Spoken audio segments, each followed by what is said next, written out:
The massive halls of the Galactic Council stretched far beyond what human eyes could see. Thousands of alien beings filled the floating seats that hung in the air like glowing bubbles. Each seat held a different species from across the galaxy. Some looked like walking crystals that sparkled in the light. Others appeared as giant insects with too many eyes to count. A few resembled walking plants with leaves that moved like arms. Ambassador Zethkar of the Veltari stood at the center podium. His crystalline body caught the light from above and threw rainbow patterns across the walls. When he spoke, his voice rang like bells through the translation systems that let every species understand each other. Today we discuss the request from a new species, Zethkar announced. They call themselves humans and come from a small blue planet called Earth. This planet sits on the very edge of our galaxy in what we call the Backwater regions. The humans have sent us their application to join our great council. Laughter filled the chamber. It came in many forms. Some species clicked their claws, others made sounds like wind through trees, and a few just vibrated their bodies. All of it meant the same thing. The aliens found the idea of humans joining them funny. Commander Vex of the Kron Empire rose from his seat. His massive body looked like it was made for war. Thick armor covered his green skin, and his forearms each ended in claws that could tear through metal. "I have studied these humans," he said with a voice like grinding stones. "Their technology is laughable. They build ships from simple metals like iron and steel. Their weapons shoot small pieces of metal at slow speeds. A single Kron warrior could defeat 100 of them." More laughter echoed through the chamber. The Thyran representative, a being that looked like living water in a clear container, added her own thoughts. "Their planet has no rare minerals. It produces nothing we need. They have been fighting wars among themselves for their entire history. What could such primitive beings offer us?" Zethkar nodded. "The humans have barely learned to travel faster than light. Their fastest ships would take years to cross distances our vessels cover in days. They know nothing of quantum mechanics or dimensional folding. They cannot even manipulate matter at the molecular level." Far across the galaxy, Captain Jake Murphy stood on the bridge of the USS Horizon. The ship looked exactly as the aliens described, built from simple metals with basic technology. Jake was a man in his 40s with graying hair and tired eyes that had seen too many battles. His uniform was plain blue fabric with simple rank insignia. "Captain, we are approaching the border of Veltari space," said Navigator Lisa Wong. She was a young woman with black hair tied back in a practical style. Her fingers moved across controls that looked primitive compared to alien technology. "Any response to our diplomatic signals?" Jake asked. Communications Officer Amy Carter shook her head. She was a redhead with freckles who had joined the space service straight from college. "Nothing, sir. They are ignoring us completely." Chief Engineer Pete Johnson looked up from his control station. He was a big man with calloused hands who had spent his life working with machines. "Captain, I am picking up multiple alien vessels on long-range sensors. Their technology is unlike anything we have ever seen." Jake nodded slowly. Earth's intelligence services had warned them about this. The aliens saw humans as backward and primitive. They had no idea what humanity was really capable of. "Maintain course and continue transmitting our peaceful intentions. We represent Earth and all humanity in this first contact." Back in the Galactic Council chambers, the discussion continued. A representative from the machine race called the Synthetics spoke in a voice like computer processing. "The humans show no signs of advanced artificial intelligence. Their computers are barely capable of simple calculations. They have not even begun to merge biology with technology. Their medicine is also primitive," added Dr. Zelnari of the healing-focused Madari species. "They still cut open bodies to fix problems inside. They use crude chemicals to fight disease. They have not learned to regenerate lost limbs or repair damaged organs at the cellular level." The alien beings continued to mock humanity. They spoke of human art as simple and crude. They laughed at human music as noise without harmony. They dismissed human literature as childish stories. Each species took turns explaining why humans were not worthy to join the galactic community. "Perhaps we should allow them to observe our council meetings," suggested one alien with a voice like singing. They might learn something and try to improve themselves over the next few thousand years. Or we could ignore them completely, said another. Let them play in their little corner of the galaxy until they either destroy themselves or evolve into something more interesting. Commander Vex slammed one of his 4 fists on his chair's armrest. They are not even worth ignoring. Their entire planet could be conquered by a single Kron battle group. We should claim their world and use the humans as workers. They might be useful for simple labor. The chamber filled with sounds of agreement. Many species had built their empires by conquering weaker worlds. The humans seemed perfect for such treatment. They were weak, primitive, and located far from any important trade routes or strategic positions. Zethkar raised his crystalline hand for silence. Very well. The decision is made. The human request to join the Galactic Council is denied. They may reapply in 500 years if they manage to advance their civilization to acceptable levels. This meeting is closed. As the alien delegates began to leave, many continued to laugh and joke about the primitive humans. None of them noticed the small recording devices hidden throughout the chamber. None of them realized that every word they spoke was being transmitted across the galaxy through communication channels they did not know existed. On Earth, in a buried facility beneath the Colorado mountains, technicians recorded every insult and every threat. They stored the data in computers that the aliens would never believe humans could build. The information flowed to military commanders and government leaders who had spent decades preparing for this day. Jake Murphy received word of the Council's decision as his ship approached the Veltari border. His crew's faces showed disappointment, but not surprise.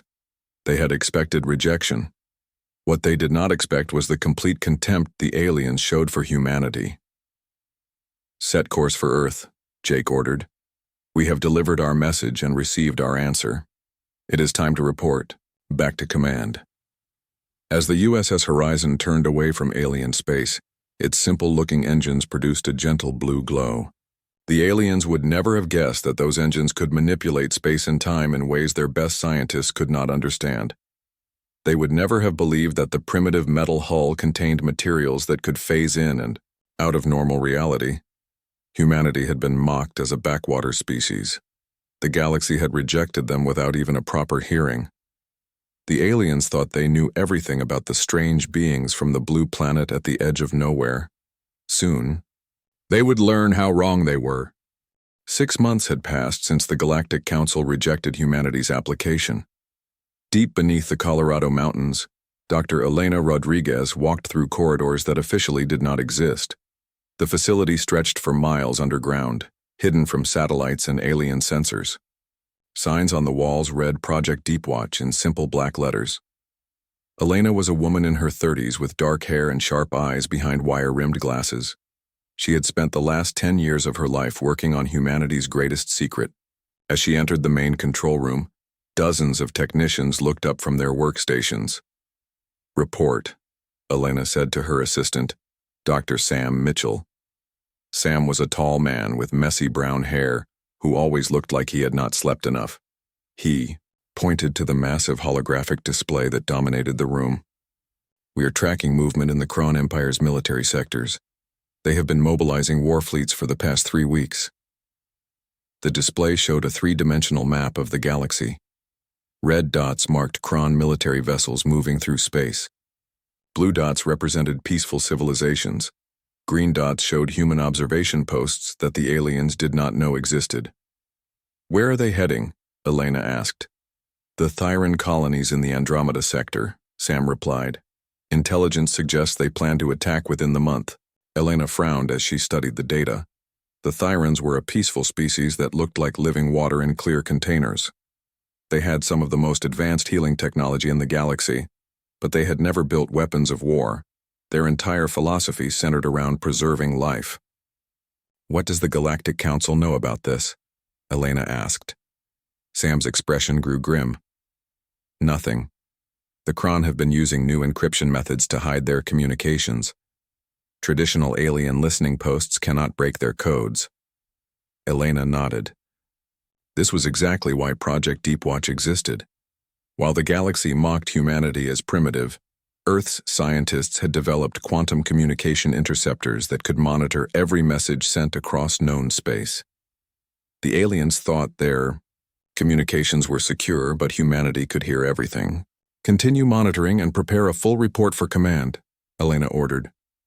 Meanwhile, high above Earth's atmosphere, Admiral Kate Sullivan stood in the command center of Orbital Shipyard 7. Through the massive windows, she could see dozens of ships under construction. To anyone watching from the outside, they looked like crude metal vessels built with primitive technology. Kate was a woman in her 50s with gray streaks in her black hair. She had commanded warships for over 20 years, but these new vessels were unlike anything that had ever been built. She turned to General Ron Davis, who had arrived from Earth's surface that morning.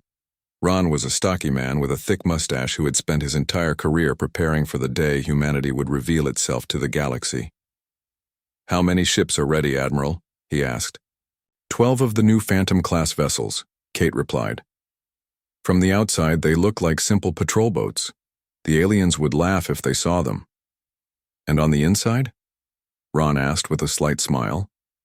"Each one could destroy a moon if necessary," Kate said. "The hulls are made from metamaterials that can shift between solid matter and energy states. Our weapon systems use contained stellar fusion. We literally fire pieces of stars at our enemies." The two military leaders walked along the observation deck, looking at humanity's secret fleet. The ships had been designed to look primitive on purpose. Their hulls were painted to look like simple steel. Their engine ports appeared to be basic chemical rockets. Nothing about them suggested advanced technology. "The engines are the real masterpiece," Kate continued. "They appear to use chemical propulsion, but they actually manipulate space-time itself. We can fold space around our ships and travel distances that would take alien vessels months to cover." Ron nodded approvingly. "And our defensive systems?" "Phase-shifting technology," Kate explained. "When activated, our ships can become translucent and let enemy weapons pass right through them without causing damage. The aliens have never seen anything like it because they abandoned this line of research centuries ago." The truth was becoming clear to Ron as he toured the facility. Humanity had spent the last 2 centuries developing technology in secret. While the galaxy grew comfortable and lazy with their existing systems, humans had pushed the boundaries of physics itself. Earth's scientists had achieved breakthroughs that would shock even the most advanced alien civilizations. "How did we manage to stay hidden for so long?" Ron asked. Kate smiled. "By making ourselves look exactly like what they expected to see. Every probe they sent found primitive technology and basic communications. Every scan of our planet showed simple structures and crude manufacturing. They saw what we wanted them to see." In another part of the shipyard, Chief Designer Marcus Webb was putting the finishing touches on the USS Liberty's weapon systems. Marcus was a quiet man with steady hands who had designed most of humanity's secret weapons. The Liberty looked like any other human vessel from the outside, simple, functional, and unremarkable. "The plasma cannon array is online," Marcus reported to his team.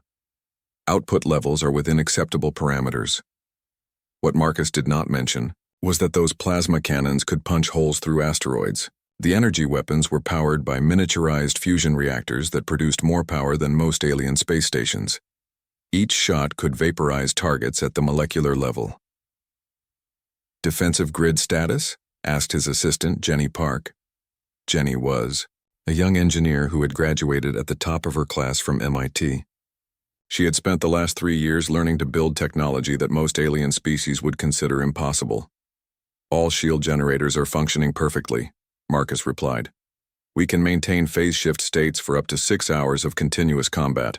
The energy absorption systems can convert incoming attacks into power for our own weapons."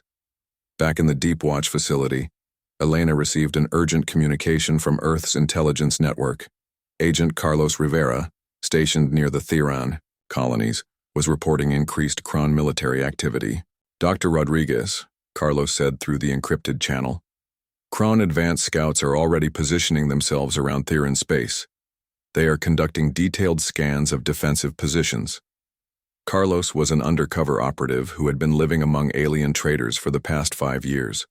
His modified appearance and false identity had allowed him to gather intelligence throughout the galaxy without raising suspicion. "How much time do the Therans have?" Elena asked. "Maybe 2 weeks at most," Carlos replied. "The Krone are bringing everything they have: battle cruisers, troop transports, orbital bombardment platforms. This is not a conquest. This looks like complete extermination." Elena felt a chill run down her spine. The Thyrans had rejected Earth's offer of mutual defense treaties 6 months ago. They had believed the Galactic Council would protect them. They had no idea that the Council only acted when it benefited the powerful member species. "Continue monitoring and stay safe," Elena told Carlos. "We may need your intelligence in the coming days." As Elena ended the communication, she realized that humanity was facing its first major test. The galaxy thought humans were primitive and weak. They had no idea that Earth's military could intervene in conflicts anywhere in known space. The question was whether humanity should reveal itself to save a species that had rejected their friendship. Elena began preparing reports for the highest levels of Earth's government.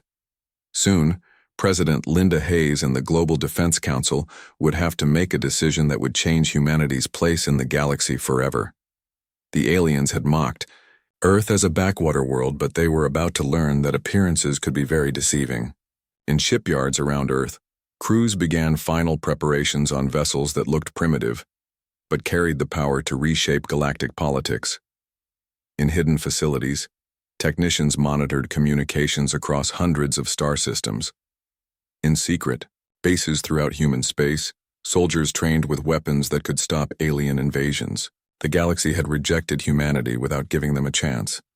Soon, they would discover what humanity was really capable of when innocent lives were at stake. The first plasma beam struck the Theran colonies without warning. From his hidden observation post on a nearby moon, Agent Carlos Rivera watched in horror as peaceful crystal cities turned to vapor under the Krone bombardment. The attack had begun 3 days earlier than intelligence estimates predicted. "Dr. Rodriguez, are you receiving this?" Carlos whispered into his emergency communicator. Deep beneath the Colorado mountains, Elena Rodriguez stared at the live feed streaming from Carlos's position. The holographic displays showed Krone battlecruisers systematically destroying every Theran settlement they could find. The water-like beings tried to flee in their transparent ships, but the Krone weapons tore through their vessels like they were made of glass. "We see it, Carlos," Elena replied, her voice tight with emotion. "Keep transmitting and stay hidden." The images were devastating. Thyran families huddled together as their homes exploded around them. Their children, who looked like small droplets of living water, cried in frequencies that the translation computers converted to heartbreaking wails. The Krone soldiers showed no mercy as they hunted down survivors. In Washington, President Linda Hayes sat in the emergency session of the Global Defense Council. The conference room's screens showed the massacre happening light years away through humanity's secret quantum surveillance network. Every member of the council watched in grim silence. "The Thyrans are broadcasting surrender signals," reported CIA Director Alex Brown, "but the Krone are ignoring them. This is not conquest. It is genocide." Alex was a stern woman with silver hair who had spent decades protecting Earth's secrets from alien discovery. She had always known this day would come when humanity would have to choose between hiding and acting. General Ron Davis stood at the tactical display, his hands clenched into fists. "We could stop this," he said. "Our fleet is ready. We could be in the Theran system within hours." "And reveal everything we have worked to hide?" asked Secretary of Defense Maria Santos. She was a careful woman who had spent years planning for every possible scenario humanity might face. "The moment we show our true capabilities, every alien civilization will either try to destroy us or force us to serve them." President Hayes studied the reports spread across her desk. Linda was a former senator who had been chosen as president partly because she understood the delicate balance humanity maintained with the galaxy. "What are our military options, General?" "We have 12 Phantom-class vessels ready for immediate deployment," Ron replied. "Each ship appears primitive to alien sensors but carries enough firepower to destroy entire fleets. We also have our new phase shift technology, that makes us effectively invulnerable to conventional weapons. Captain Jake Murphy, recently returned from his diplomatic mission, entered the room at that moment. His face was grim as he took his seat at the council table. "Madam President, I have seen how these alien civilizations operate. They respect only strength. Maybe it is time they learned what humanity is really capable of. The consequences could be enormous," warned nationally Security Advisor Tom Bradley. He was a thoughtful man who always considered long-term implications. "Once we reveal our technology, there is no going back. The galaxy will never see us as primitive again." The debate continued for hours as the massacre in Thyran space grew worse. Commander Vex of the Kron Empire had deployed his most brutal forces. They were not just destroying Thyran military targets. They were hunting down every living being they could find. "Sir," Elena's voice crackled through the secure communication system. "We are receiving new transmissions from the Thyran homeworld." The main screen flickered to life, showing the interior of an underground shelter. Dozens of Thyran younglings huddled together while adult Thyrans tried to keep them calm. The children looked terrified as explosions shook the ground above them. Suddenly, the shelter's entrance exploded inward. Kron soldiers in massive armor suits stormed inside, their weapons raised. The adult Thyrans tried to protect the children, but the soldiers pushed them aside. One young Thyran, barely the size of a human 7-year-old, stared up at the approaching Kron warrior with eyes full of terror. The room fell silent as everyone watched the screen. The image of that frightened child broke something inside President Hayes. She had spent years being cautious and diplomatic, but some things were more important than political calculations. "General Davis," she said quietly, "prepare the fleet for immediate deployment." "Madam President?" Ron asked, wanting to be sure he had heard correctly. "It is time for humanity to take its place on the galactic stage," Linda said with steel in her voice. "We cannot watch genocide happen when we have the power to stop it." Within minutes, coded signals raced to hidden military facilities around Earth and throughout human space. Admiral Kate Sullivan received the activation orders aboard her flagship, the USS Defender. The ship looked like a simple metal cruiser, but it contained technology that would revolutionize space warfare. "All vessels, this is Admiral Sullivan," she broadcast to the secret human fleet. "Operation Revelation is now active.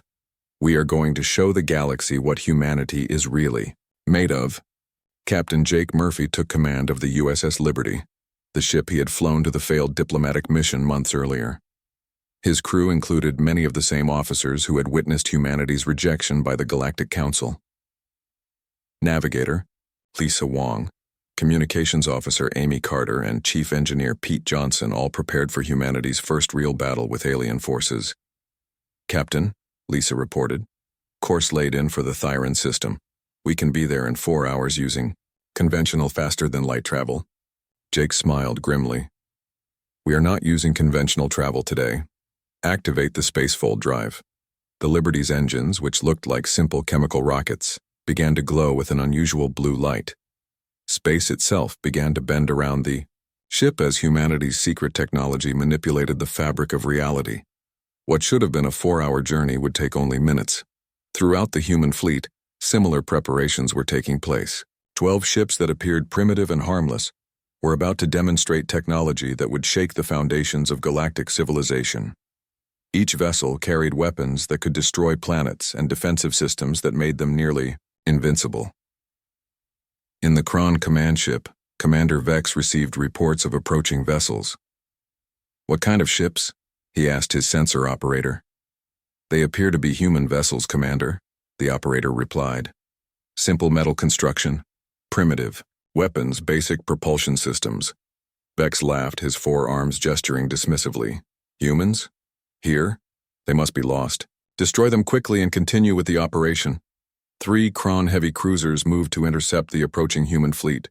Each Kron ship was 5 times larger than the human vessels and carried weapons that could level cities. To every sensor and scanner in the alien fleet, the humans looked like they were sailing to their certain destruction. What happened next would be remembered as the moment everything changed in the galaxy. Captain Murphy stood on the bridge of the Liberty as Kron vessels approached. His crew was calm and professional. showing none of the fear that should have filled anyone facing impossible odds. "All hands," Jake announced over the ship's communication system. "Prepare for phase shift activation. It is time to show these aliens what humans can really do." The Kron cruisers opened fire first, sending plasma beams that could melt through asteroids racing toward the human ships. The aliens expected to see the primitive vessels torn apart by superior firepower. Instead, they witnessed something that defied every law of physics they understood.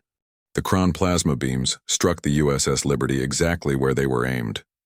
Commander Vex watched from his flagship, expecting to see the primitive human vessel torn apart by weapons that could melt through solid rock. Instead, something impossible happened. The Liberty's hull became translucent like glass. The deadly plasma beams passed completely through the ship without causing any damage at all. The energy blasts continued into empty space while the Liberty remained perfectly intact. "What sorcery is this?" Vex roared at his sensor operators. "Commander, our weapons had no effect," the operator stammered. "The human ship appears to have shifted into a different phase of matter." Before Vex could respond, the Liberty began to change again. Its hull solidified back to normal metal, but now weapon ports opened along its sides. These were not the crude projectile weapons the aliens expected. Instead, brilliant points of light began to glow with the contained power of stellar fusion. "Captain." Jake Murphy stood calmly on his bridge as his weapons officer, Lieutenant Ben Taylor, reported target acquisition. Ben was a young man with steady nerves who had trained for years on humanity's secret weapon systems. "All targets locked, Captain," Ben reported. "Main cannon charged to full power. Fire," Jake ordered simply. The Liberty's main weapon discharged with a sound like reality itself tearing apart. What emerged was not a simple energy beam, but a focused stream of stellar plasma contained in a gravitational field. The blast struck the lead Kron cruiser amidships and did not simply destroy the vessel, it erased it. The massive alien warship 5 times larger than the Liberty simply ceased to exist. Not even debris remained behind. The matter that had composed the ship was converted directly into energy and scattered across space. The other Kron vessels detected only empty space where their companion had been moments before. On the Kron flagship, panic spread through the crew. These beings had conquered dozens of worlds and considered themselves the greatest warriors in the galaxy. They had never seen weapons that could completely annihilate matter at the molecular level. "Impossible," Vex whispered. "Our cruisers are protected by quantum shields. Nothing should be able to penetrate them. The human weapons appear to operate on principles we do not understand," his science officer reported. "They are manipulating matter at a subatomic level." The 2 remaining Kron cruisers attempted to flee, their engines pushing them to maximum speed, but the Liberty moved to intercept them with acceleration that defied physics. The ship's spacefold drive allowed it to manipulate local spacetime, essentially making distance meaningless. Within seconds, the Liberty had positioned itself between the fleeing cruisers and their escape route. The other human vessels in the fleet spread out in a perfect formation that surrounded the entire Kron force. Admiral Kate Sullivan opened a communication channel from her flagship, the USS Defender. Her voice was calm and professional as she addressed the alien fleet that had been committing genocide minutes earlier. "This is Admiral Kate Sullivan of the Earth Defense Force," she announced. "You have 30 seconds to cease all hostile operations against the Theran colonies and begin immediate withdrawal from this system." Commander Vex stared at the tactical display showing human ships surrounding his much larger fleet. Each alien vessel was bigger and supposedly more powerful than the human ships, but the demonstration of the Liberty's weapons had changed everything. "This cannot be real," Vex said. "The humans are primitives. Their technology is centuries behind ours." 20 seconds, Admiral Sullivan responded coldly. Throughout the Kron fleet, panic began to spread. Ship captains reported that human vessels had appeared around them using technology that made no sense. The humans could phase through solid matter, manipulate spacetime itself, and fire weapons that erased targets from existence. 10 seconds, Sullivan announced. Vex looked around his bridge at his terrified crew. These warriors had never shown fear and battle before, but they had never faced an enemy that could ignore the laws of physics. The commander's pride warred with his survival instincts. "All ships begin immediate withdrawal," Vex ordered through gritted teeth. The most powerful military force in the Kron Empire, the fleet that had terrorized dozens of star systems, began a full retreat. Ships that had been bombing peaceful colonies moments before now fled as fast as their engines could carry them. But the human fleet was not finished. As the Kron vessels retreated, the USS Liberty and its companions moved toward the Theran colonies to provide assistance to the survivors. Captain Murphy's communications officer, Amy Carter, established contact with the remaining Theran settlements. "This is the Earth vessel Liberty," she broadcast. "We are here to provide assistance to any survivors." The response came immediately from dozens of Theran voices speaking at once. Their water-like forms shimmered with what the translation computers recognized as gratitude and amazement. "Human vessels, this is Theran colony leader Valana," came the primary response. "We thought we were going to die. The Galactic Council ignored our pleas for help. How did you arrive so quickly?" Jake smiled as he answered, "We have been watching, and we could not stand by while innocent beings were slaughtered." What followed was a massive rescue and recovery operation. Human ships, with their advanced medical facilities and construction equipment, began helping the Theran survivors rebuild their shattered colonies. The aliens watched in amazement as human technology repaired damage in hours that would have taken them months to fix. Dr. Sarah Kim, the Liberty's chief medical officer, worked alongside Theran healers to treat the wounded. Sarah was a brilliant woman who had specialized in xenobiology, preparing for the day humanity would need to provide medical aid to alien species. "Your healing technology is remarkable," Valana observed as she watched Sarah work. "We had no idea humans possessed such advanced medical knowledge." Sarah smiled as she operated equipment that could regenerate damaged tissue at the cellular level. "There are many things about humanity that the galaxy has not learned yet." Meanwhile, news of the human intervention spread across the galaxy through communication networks that the aliens thought were secure. In the Galactic Council chambers on Nexus Prime, Ambassador Zethkar received reports that seemed impossible to believe. "The humans did what?" he asked his aide. "They defeated a full Kron battle fleet using only 12 vessels," the aide repeated. "Eyewitness accounts describe weapons that can erase matter from existence and defensive systems that allow ships to become intangible." Throughout the galaxy, alien civilizations began to realize that they had made a terrible mistake. The species they had mocked as primitive backwater dwellers possessed technology that was centuries ahead of anything they had developed. On the Veltari homeworld, scientists analyzed sensor data from the battle. Dr. Kethlon, their most respected physicist, stared at readings that challenged everything he thought he knew about the universe. "These humans can manipulate space-time at will," he reported to his government. "Their weapons appear to convert matter directly into energy, with perfect efficiency. Their defensive systems operate by shifting matter between different dimensional phases." The report concluded with words that chilled every alien leader who read it. "If this represents typical human military technology, then every assumption we have made about galactic power balance is wrong." In his private chambers, Commander Vex sat alone, staring at the tactical recordings of his fleet's defeat. His military pride lay in ruins. The greatest warriors in the galaxy had been forced to retreat by vessels they had dismissed as primitive toys. "How did we miss this?" he wondered aloud. "How did an entire civilization develop such advanced technology without anyone noticing?" The answer was spreading through intelligence networks across the galaxy. Humanity had deliberately appeared backward, while secretly developing technology that surpassed the greatest achievements of ancient civilizations. They had spent centuries preparing for the day they would need to defend themselves and others from galactic powers. As rescue operations continued in the Theran system, Captain Murphy received a priority communication from Earth. President Hayes appeared on his main screen with a message that would reshape galactic politics forever. "Captain Murphy, your actions today have revealed humanity's true capabilities to the galaxy," the president said. "There is no going back now. Prepare for humanity's formal introduction to galactic civilization, not as supplicants seeking membership, but as protectors ensuring that freedom and justice spread among the stars.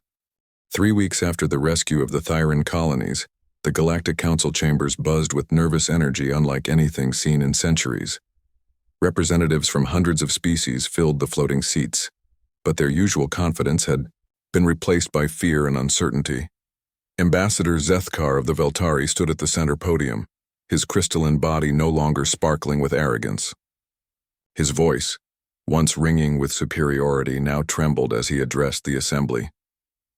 Fellow council members, we face a crisis that challenges everything we thought we knew about galactic civilization, he began. The species we dismissed as primitive has demonstrated technology that surpasses our most advanced capabilities. The chamber fell silent. Every alien present had seen the reports from the Thyran system. They had watched recordings of human ships phasing through solid matter and firing weapons that could erase entire vessels from existence. The implications terrified them all. Commander Vex of the Kron Empire rose from his seat, his massive frame somehow looking smaller than before. The proud warrior who had once boasted about conquering human worlds now spoke with the voice of defeat. I commanded the fleet that attacked the Thyran colonies, he admitted. 12 human vessels defeated my entire battle group without sustaining any damage. Their technology operates on principles we cannot comprehend, let alone defend against. Murmurs of fear rippled through the assembly. The Kron military was considered the most powerful force in the galaxy. If they could be defeated so easily, what hope did other civilizations have? Dr. Kethalon of the Veltari Science Council presented his analysis of the battle recordings. The humans demonstrate mastery over fundamental forces that we have barely begun to understand. Their weapons appear to manipulate matter at the quantum level. Their defensive systems exist in multiple dimensional phases simultaneously. How is this possible? Asked the Thyran representative Valana. She had traveled to the council to personally thank humanity for saving her people, but also to report what she had witnessed. Our scientists have studied physics for millennia. How did one species advance so far beyond us?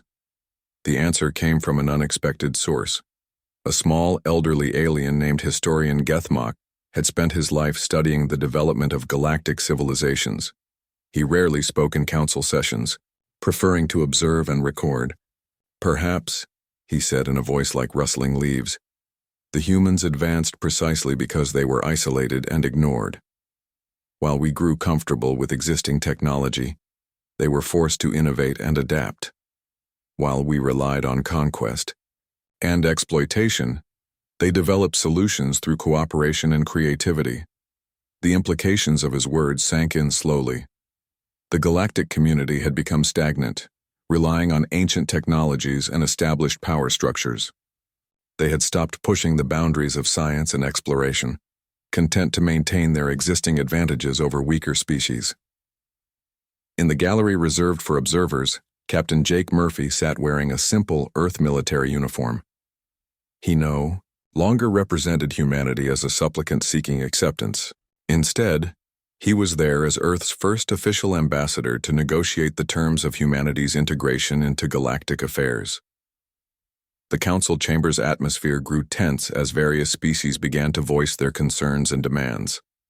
Some wanted access to human technology. Others suggested that humanity should be forced to share their advances for the benefit of all species. A few even proposed military action to prevent humans from becoming too powerful. Jake stood and approached the speaker's podium. The chamber fell silent as all eyes turned to the representative of the species that had changed everything. His voice was calm and measured as he addressed the assembly. Honored delegates, he began. Earth comes before you today not seeking membership, but proposing a fundamental change in how galactic civilization operates. What do you mean? Asked Zethkar nervously.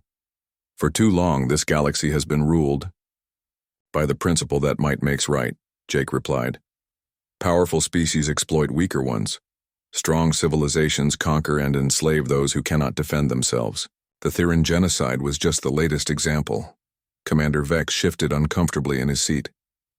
The Kron Empire has always followed galactic law, We expand our territory through legitimate conquest. Legitimate. Jake's voice carried an edge of steel. Tell that to the Thyran children who watched their families murdered. Tell that to the dozens of species your empire has enslaved over the centuries. The human ambassador activated a holographic display that showed data collected through Earth's quantum surveillance network. Star maps appeared, showing the territories of various galactic powers, along with detailed records of their expansion methods. We have been watching and recording for decades, Jake continued. We know about every conquest, every genocide, every act of oppression committed by the so-called civilized species of this galaxy. Shocked murmurs filled the chamber. The aliens had no idea that humanity possessed surveillance capabilities that could monitor their activities across vast distances. Their private communications, their secret military operations, their hidden atrocities, all of it had been observed and documented. "What do you want from us?" asked the synthetic representative, its mechanical voice betraying hints of electronic fear. Jake's expression softened slightly. "We want to build a better galaxy. One where species cooperate instead of conquering. One where technology is used to heal and explore rather than dominate and destroy. One where the strong protect the weak instead of exploiting them." "And if we refuse?" Vex asked, though his voice suggested he already knew the answer. "Then you will discover why humanity chose to remain hidden for so long," Jake replied. "We spent centuries preparing for the day we would need to defend not just ourselves, but anyone who cannot defend themselves. The threat was clear without being explicitly stated. Humanity possessed the power to enforce their vision of galactic justice, and they had already demonstrated their willingness to use it." President Linda Hayes appeared on the chamber's main communication screen, broadcasting from Earth. Her presence added weight to humanity's proposals and showed that this was not just one ambassador's opinion, but official government policy. "The choice before you is simple," President Hayes said. "You can continue the old ways of conquest and exploitation, in which case you will face humanity's opposition, or you can join us in building a new kind of galactic civilization based on cooperation and mutual respect." The debate that followed lasted for hours. Some species argued for resistance, claiming that humanity had no right to impose their values on the galaxy. Others pointed out that resistance was futile against technology they could not match or understand. The Thyran delegation provided the turning point. Velana stood and addressed the council with words that carried the weight of recent tragedy and salvation. "The humans saved my people when no one else would," she said. "They asked for nothing in return. They helped us rebuild our colonies and heal our wounded. If this is what human leadership looks like, perhaps we should embrace it." One by one, other species began to voice their agreement. Some did so out of gratitude for past human assistance that they had not previously known about. Others spoke from fear of human capabilities. Many were simply tired of the constant warfare and exploitation that had defined galactic politics for millennia. The final vote was unanimous.